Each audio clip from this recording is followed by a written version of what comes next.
Stuff I Learned Yesterday, episode 652, Monday Mailbag.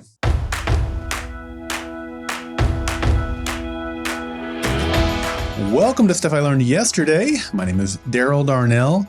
FedEx was paid $0 for its brand usage in the film Castaway. And I believe that if you aren't learning, you aren't living. Well, according to Screen Rant, FedEx viewed its role as more than just product placement. They were a character in the film's narrative.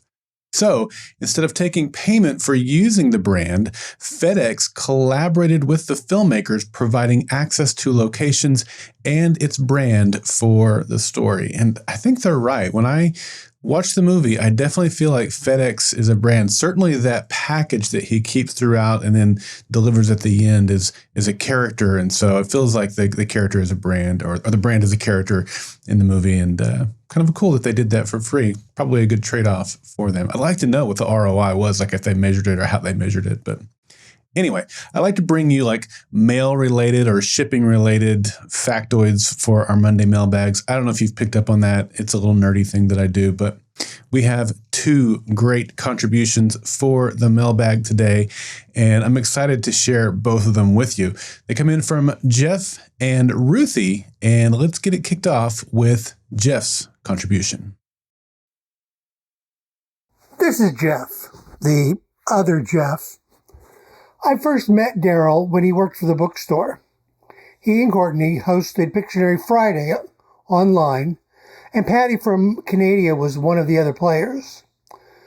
They would mention Fringe and their podcast, and I started listening during season 2 and was hooked on Fringe and podcasts ever since.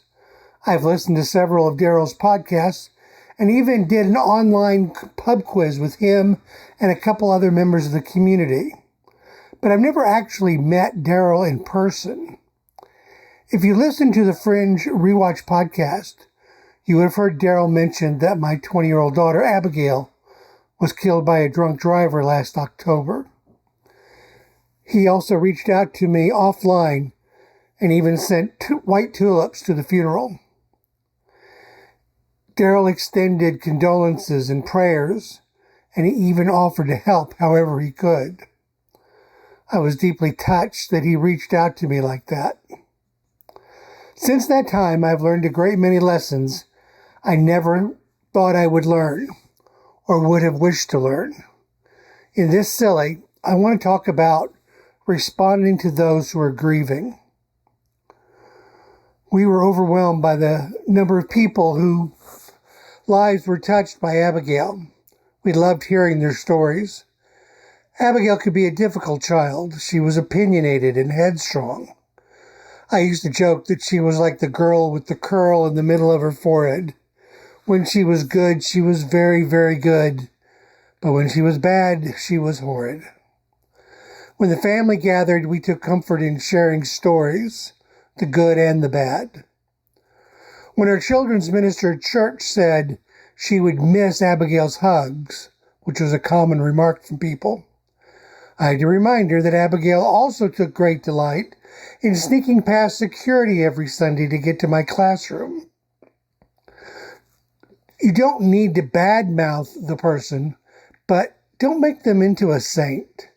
We'd love to hear all the stories. We noticed that several of her peers never spoke to us. I assumed that they either didn't know what to say or they were concerned about saying something that would make us sad. Let me address that second part first. In his book, A Grief Observed, C.S. Lewis wrote about losing his wife Joy to cancer. He said, "The act of living is different all through. Her absence is like the sky, spreading all over everything." Bringing up Abigail isn't going to make us sad. She is constantly in our thoughts, and it is comforting to know that she is in the thoughts and memories of others. Don't worry about making us sad. We're already sad. As far as what to say, I want to look at a couple of examples from the Bible. I recently reread the book of Job. Job read very differently this time. Job lost everything: his livestock, his houses, his health, and his children. The text tells us that Job's 3 friends raised their voices and wept, and they tore their robes, and they sat with him on the ground 7 days and 7 nights, and no one spoke a word to him, for they say that his suffering was very great. They were present for him. They grieved with him. The trouble began when they started speaking. They tried to explain to him why it happened and what God was doing. Not only was that not helpful, but it turned out they were wrong. A high school friend posted on Facebook, "I don't have answers. I don't have great words of wisdom.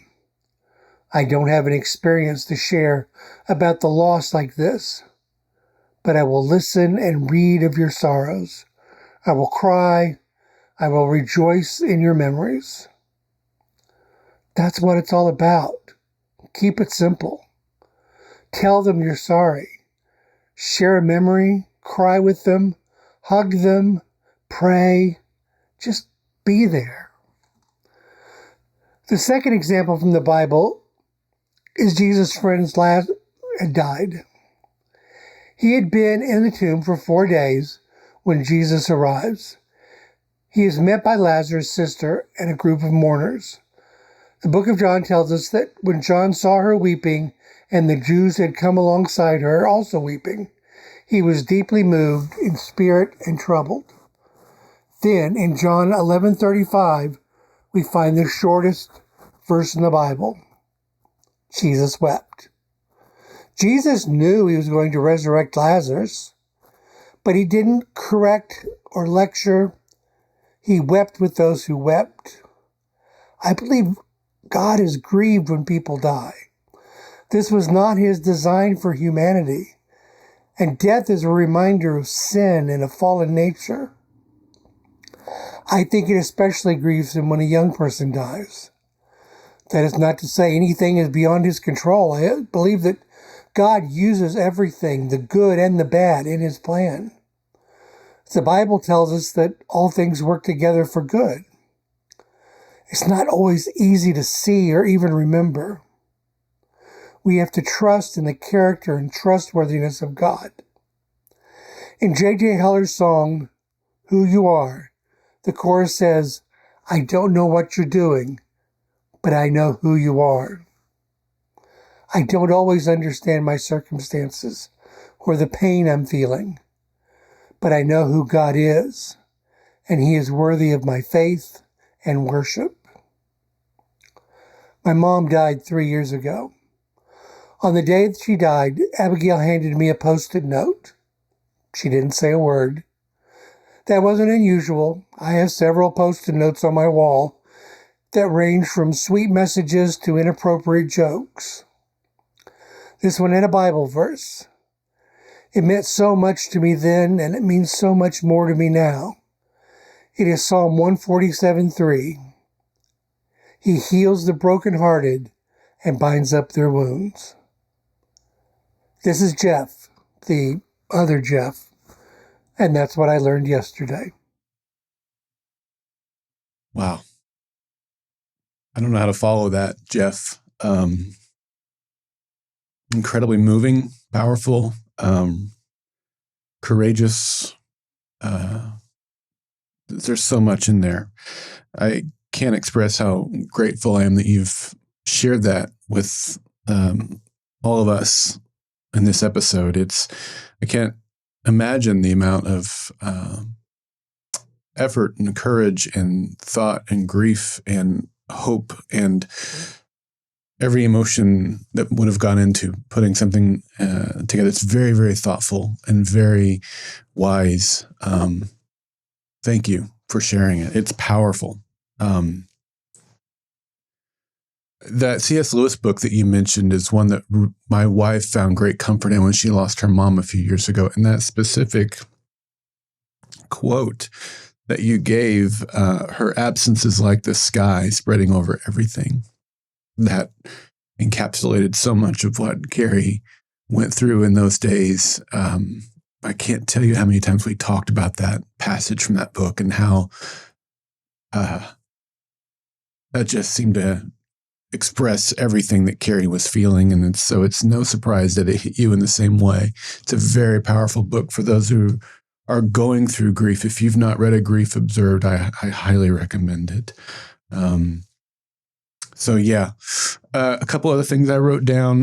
Pictionary Friday, that brings back some great memories of Courtney and I playing Pictionary Friday, live streaming those back in the day. Those were great days. I have found myself many times in a position where I don't know what to say to someone who's in the process of grief.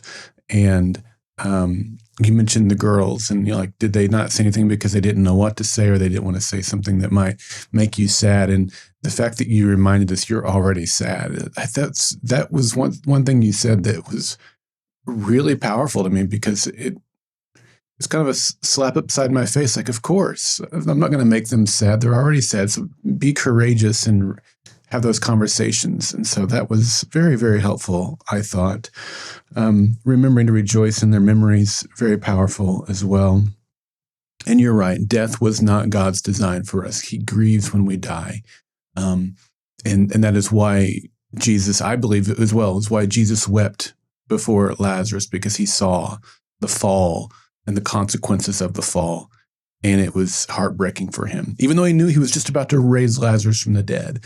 And it's a very powerful story as well. Job is one of my favorite books. I've mentioned before that my friend Chuck and I, back in the day, would study through the Bible. And Job was the first, or one of the first books that we read and studied in depth. And it's so good in so many levels. The topic of death is one of those. And my favorite thing about Job, I think, in the first chapter, I was just grabbing if you're watching the video, I was just grabbing my Bible while he was talking here. The first chapter of Job, it's describing Job, and let me find the right verse here. This is verse 3. He owned 7,000 sheep, 3,000 camels, 500 yoke of oxen, 500 donkeys. He had a large number of servants, and then it says he had 7 sons and 3 daughters. And then if you flip to the end of the book, and those of you who've read Job know where I'm going with this. It says, this is chapter 42, verse 12. The Lord blessed the latter part of Job's life more than the first. He had 14,000 sheep, 6,000 camels, 1,000 yoke of oxen, and 1,000 donkeys. So he had double of everything that he had before. But then when it comes to his children, it says he also had 7 sons and 3 daughters. Why didn't he double the children? He did. We are eternal beings, and his original children that had died earlier in the book were in eternity with God. And unlike animals, humans are eternal beings. And so he did double. And I find those passages like that in Job so comforting to know that our destination is not here on earth. It is eternity. And we will see our loved ones again. And it's so comforting. And anyway, thank you for sharing this story with us. It's so powerful. And I know had to have been very courageous for you to do that. So thank you. I appreciate it so much. Let's move on to our next contributor. It's Ruthie, and here's her feedback or contribution. My name is Ruthie Rink, and I'm also in Daryl's podcast tree, although I have no idea if he claims me. I caught the bug when he invited me to do an episode of the Almost Human podcast way back in 2013. That was episode 8, in case you're wondering. Prior to that, I met Daryl, as so many did, through the Fringe podcast. I had not really listened to any podcasts before that one, but I was Googling something about the show and stumbled across it. And I almost fell out of my chair when I heard them mention a finale party in OKC, because I also live in a suburb of Oklahoma City. The rest is podcast history. While I have been on a break from podcasting and listening to podcasts for a little bit, I recently started listening to SILY again. Those who have listened to every episode may remember I did episode number 548. Daryl, you asked for feedback about your current format, and while my story may contradict this, I like the current format, the rotational format. I'm not sure why you don't have more listeners who are women, but I have some thoughts. Let me know if you want to hear them. Give me a call, we can chat. So here's why my story contradicts my preference. You said that most of the feedback you receive is faith-related, and guess what? So is mine. But I don't think there's anything wrong with that. I like the rotation because it offers a different perspective on different aspects of life. I think the reason why most people offer faith-based feedback is because you are providing a platform in a non-confrontational way that maybe most people don't have to talk about it. Now, here's my story. I was born into and raised in the Church of Jesus Christ of Latter-day Saints. I have been a member of this religion my whole life. I know no other. I know there are some people out there who don't think we are Christians, but we are, and so I've also been a Christian my whole life. However, I spent most of my 40s and some of my 30s not going to church. For reasons that seem silly now, I didn't want to go, and so I quit going. I didn't think that it was right for me. I didn't fit in. I wasn't happy with the direction of my life. You name it, I probably felt it. Slowly, I began to forget all of the wonderful experiences I had had at church. Then I started feeling other negative emotions. I won't go into doctrine or anything, but I started to lose all the spiritual knowledge that I felt I had gained in my life. Without realizing it, the small divide between me and my faith had become a Grand Canyon-sized chasm. The next thing I knew, it became a habit not to go to church rather than a habit to go. I began to fool myself into thinking things like, well, I'm still a good person. I still have good values. So it's okay if I don't go to church. I started to justify not going. It's been so long, it will be awkward. Or I don't want to face the questions about where I've been or why I haven't been coming. And then, well, no one misses me. No one cares if I don't go. Then around August of last year, I went back for the first time in a long time. I'm not sure I could pinpoint an exact reason why or anything like that. And there were certainly fits and starts in the beginning. It was indeed awkward for me, but no one came up to me and chastised me for being gone so long or asked me where I had been. Instead, they welcomed me back and told me it was nice to see me. It's now the end of May as I write this, and I recently turned 49. That's right, I'm also a bicentennial baby. And I have been back to church for around 9 months or so. Without getting too much in the weeds, we are a faith structured by geographic regions and are largely a volunteer organization. We have a women's group and a men's group, as well as various groups for children and youth. Back in February, I was asked to teach our women's group called Relief Society once a month. I was thrilled to accept. I think that I have had great success leading the discussions of our local Relief Society. Recently, I was asked to take on a larger leadership role for the Relief Society, not just for our congregation, but a larger geographical area of members of my church. And once again, I am thrilled to accept the opportunity to serve. Now, here's what I learned. It's never too late to go back to church. You might think it is, but I'm here to tell you that is just not true. Any negative thought or emotion you have regarding your relationship with God or Jesus Christ doesn't come from God or Jesus Christ. They want you to know them the way they know us. I've had friends say they don't want me to go to church because I'm fill in the blank. And my response is this: it doesn't matter. Church is where the sinners are.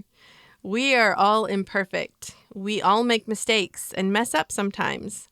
I know a lot of people have trouble with organized religion, and to them, I would say, keep looking. There is a church out there for you. To quote the great Dolly Parton in Steel Magnolias, "Oh, honey, God don't care which church you go to, as long as you show up." You see, church isn't just about religion, it's about fellowship. We humans are social creatures, and we need each other. I also learned that what I thought would take me years to recover really took no time at all. It seemed to happen gradually at first, then all at once, I regained my testimony. Love it. Love it, Ruthie. Okay, I have quite a few notes on yours as well. So, podcast tree. Do I consider you part of my podcast tree? Absolutely, I do. Absolutely, I do. I probably forgot to mention you when I was listing people. That was never meant to be an exhaustive list. And I knew as soon as I start naming names, I was going to leave off many. And so I apologize if I made you feel like I didn't consider you part of my podcast tree. But I remember when you came here and recorded in my little studio here in my house. And of course, you and I have met many times since then. I think the last time we might have seen each other was when we had ice cream down. We had the Stranger Things ice cream down at the Baskin Robbins. Was that the last time we saw each other? I don't know. It's been too long. We need to connect, and I need to get your feedback and your thoughts on the format. I definitely want to hear what you have to say about that. Your opinions are absolutely something that I would love to hear. Let's see. What else did I write down? Non-confrontational approach to talking about religion. Thank you for saying that. That is my goal. I don't want to compromise on truth. I don't want to, make it non-substantial.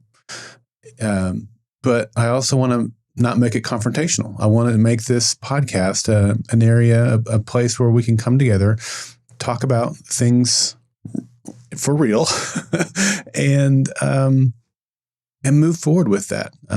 Biblical illiteracy is one of the biggest things that I think is plaguing our country. In fact, I've got an episode coming up very soon about that topic. And so hopefully I'm hitting that. And hearing you say that is feedback I welcome. And if you're listening to this and you feel differently, let me know that too. It's very much something that I want to get feedback on and welcome that. Yeah. So you said something that I loved near the end. You said, church is where the sinners are. And that is the way it should be. All of us are sinners. All of us that are at church are sinners, trying to improve by the grace of God and the work of the Holy Spirit every day. Some days are good days. Some days are bad days. That's part of being human. And so when folks come and they say, well, that's where the hypocrites are. I talked about this a little bit, on some of the other episodes. Yeah, because we're all sinners. We're all failing. But we want you there with us and community together, studying the Word of God together, living life together makes us all better. And not that we're saved or justified by our works or actions. We're saved and justified by the blood of Christ. But we're living life together and trying to get better and trying to become more like Christ every day. So that's what we're all about at church. We'd love to have you. If you've stepped away from church like Ruthie had for a while, come on. We want you there. Ruthie and I don't go to the same church, but that's not what I mean by we. I mean, whatever church is in your local area, they feel the same way. And I want you to get involved and plugged in and build that community and have those relationships and grow in your Christian life together. That's what it's all about. So thank you, Ruthie, fellow bicentennial baby. That's right. Bicentennial babies. We're the best, aren't we? We really are. All right. Well, thanks to Jeff and Ruthie for sharing these great, great stories today. I found both of them to be incredibly inspiring.